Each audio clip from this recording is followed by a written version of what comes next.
Qui peut être appelé serviteur de Dieu? Voilà notre interrogation du jour. Alors, mets-toi à l'aise, prends du popcorn, allonge-toi si tu veux, mais reste surtout connecté et d'ici la fin de la vidéo, tu auras la réponse à cette question.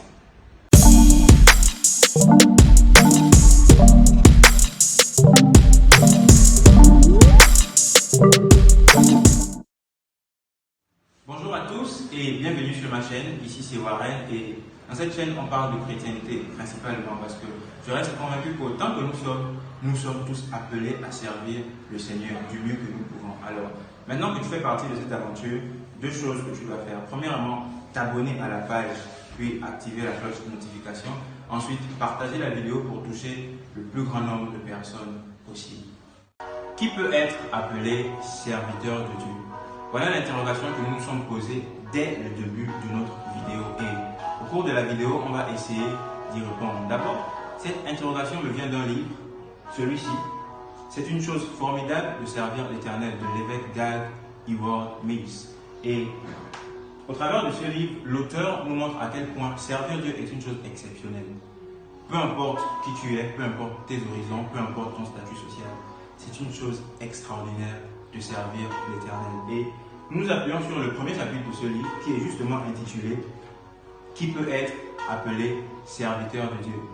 L'auteur nous dit ici « Vous ne devez pas être un pasteur ou un missionnaire pour être qualifié de serviteur de Dieu. » Et plus bas, il dit « La bonne nouvelle est que d'autres personnes qui ne sont pas des ministres de l'évangile de Jésus-Christ peuvent également être qualifiées de serviteurs de Dieu. » Si j'ai pris ce thème, c'est pour chasser certaines compréhensions obscures de vos têtes et de la mienne aussi, parce que je m'édifie moi-même tout autant.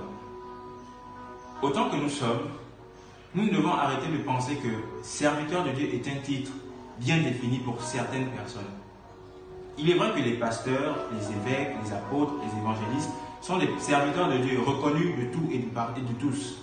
Mais à ton niveau, en tant qu'étudiant, en tant qu'élève, en tant que pharmacienne, en tant que commerçant, que comptable, plombier, peu importe ce que tu fais, à ton niveau, tu peux aussi être appelé serviteur de Dieu. Si tu ne le savais pas, maintenant tu le sais, ça fait un. Et autant que nous sommes, comme je le disais au début, nous sommes tous appelés à faire quelque chose pour Dieu. Parce que c'est quoi un serviteur de Dieu d'abord? Commençons par le commencement. C'est quoi un serviteur de Dieu? Dans le mot serviteur, on a service. Et un serviteur, c'est quelqu'un qui offre ses services ou qui est au service de quelqu'un. Toi aussi, étudiant que tu es, tu peux être au service de Dieu. Et à cet instant, tu deviens automatiquement serviteur de Dieu. Beaucoup d'entre nous, nous aspirons à de grandes choses. Mais je puis vous assurer que nous ne devons pas dissocier nos aspirations futures et professionnelles du service de Dieu. Parce que la Bible nous montre qu'il y a eu beaucoup de personnes qui étaient de grands dans ce monde, mais qui ont servi Dieu avec une force, une puissance et une conviction exceptionnelle. Et tu ne dois pas te dissocier de cela. Comme premier exemple, je vais prendre Abraham. Il n'a jamais été mentionné quelque part qu'Abraham était un pasteur avec une église de 5000 personnes, qu'il était un évangéliste reconnu par tout le monde. Abraham était un homme lambda, si vous voulez qu'on le prenne ainsi. Mais Abraham nous a montré l'un des plus hauts niveaux dans le service de Dieu. Et Dieu pouvait appeler Abraham son ami. Dieu qualifiait d'Abraham qu'il était son ami. Donc tu vois que toi aussi, en servant Dieu, tu peux et tu vas devenir l'ami de Dieu. Ça fait deux. On peut prendre l'exemple de Jacob, qui était super riche. Tu aspires à devenir millionnaire, milliardaire, tu aspires à avoir de l'argent. Mais il ne faut pas que l'argent t'éloigne du service de Dieu. Parce que n'oublions pas que la Bible nous dit dans le Matthieu 6, 33 que recherchez premièrement le royaume des cieux et sa justice. Nous devons rechercher premièrement le royaume des cieux et sa justice. Si vous voulez que je le dise ainsi, nous devons rechercher premièrement le service de Dieu. Parce que quand nous servons Dieu, nous sommes au plus proche avec lui. Un serviteur est très proche de son maître.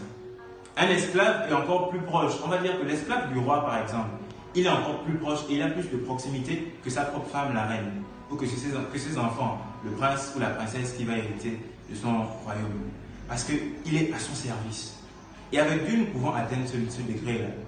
Être proche de Dieu par le service. Et on peut prendre beaucoup d'exemples. Jacob, Job, qui était un homme d'affaires.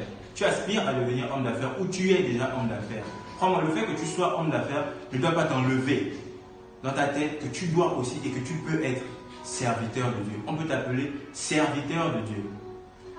Si je pris ce premier thème, c'est pour que nous arrêtions de penser que le qualificatif, parce que ça l'est, c'est un qualificatif, de serviteur de Dieu est déterminé pour des personnes bien précises. Dieu appelle tout le monde, sans exception, peu importe ton statut, ton rang social, peu importe ta profession, ta qualification, Dieu appelle tout le monde pour son service justement. Alors, du mieux que tu peux, et du mieux que je peux, faisons un effort. Commençons à comprendre que on ne doit pas dissocier, et j'insiste beaucoup avec, parce que nous dissocions beaucoup nos aspirations avec l'œuvre de Dieu.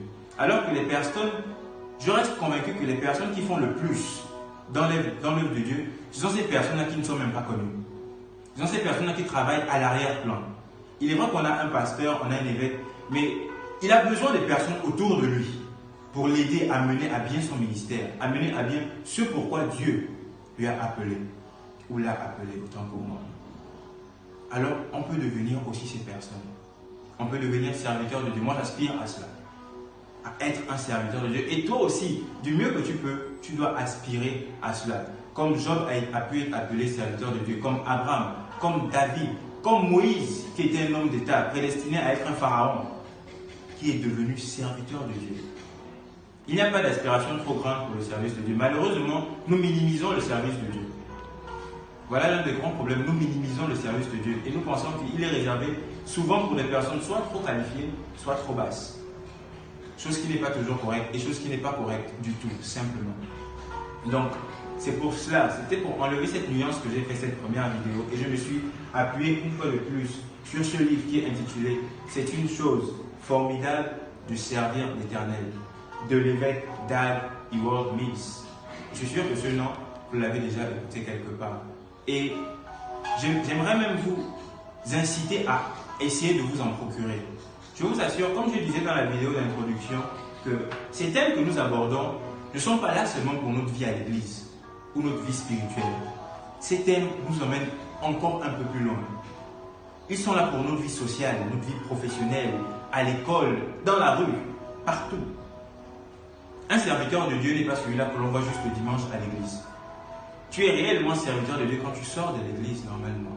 C'est là où on voit les caractéristiques du serviteur de Dieu que tu es normalement. Alors, je m'adresse à l'étudiant ou l'étudiante que tu es. Je m'adresse au comptable, au professeur, à la commerçante, au chauffeur de taxi que tu es. Et je m'adresse à l'étudiant que je suis. Autant que nous sommes appelés à servir l'Éternel, à servir Dieu de toute notre force. Et là seulement, quand on sert Dieu, nous sommes appelés serviteurs de Dieu. Maintenant, si tu aspires aussi à devenir pasteur, évêque, évangéliste, bah, c'est une très bonne chose. Fonce. Si tu sens que tu es appelé, fonce. Mais ne te dis pas que c'est parce que tu n'es pas pasteur que tu ne peux pas être un serviteur de Dieu. Le service, il est pour tout le monde. Et dans une prochaine vidéo, on verra autre chose qui montre à quel point nous sommes tous appelés. Nombreux sont appelés. Nous le verrons dans une prochaine vidéo. J'espère que tu as aimé le petit message, j'espère que tu as aimé le petit partage. Et une fois de plus, j'aimerais juste t'inviter, toujours comme je l'ai dit au début, à t'abonner à la chaîne, à activer la cloche des notifications pour ne pas rater quand les prochaines vidéos seront postées et surtout à partager la vidéo. Parce que le but de ce que nous faisons ici, c'est de toucher le plus grand nombre de personnes possible. Donc, on se dit à très bientôt sur Warren Tell the World et pour le moment, porte-toi bien et que Dieu te bénisse.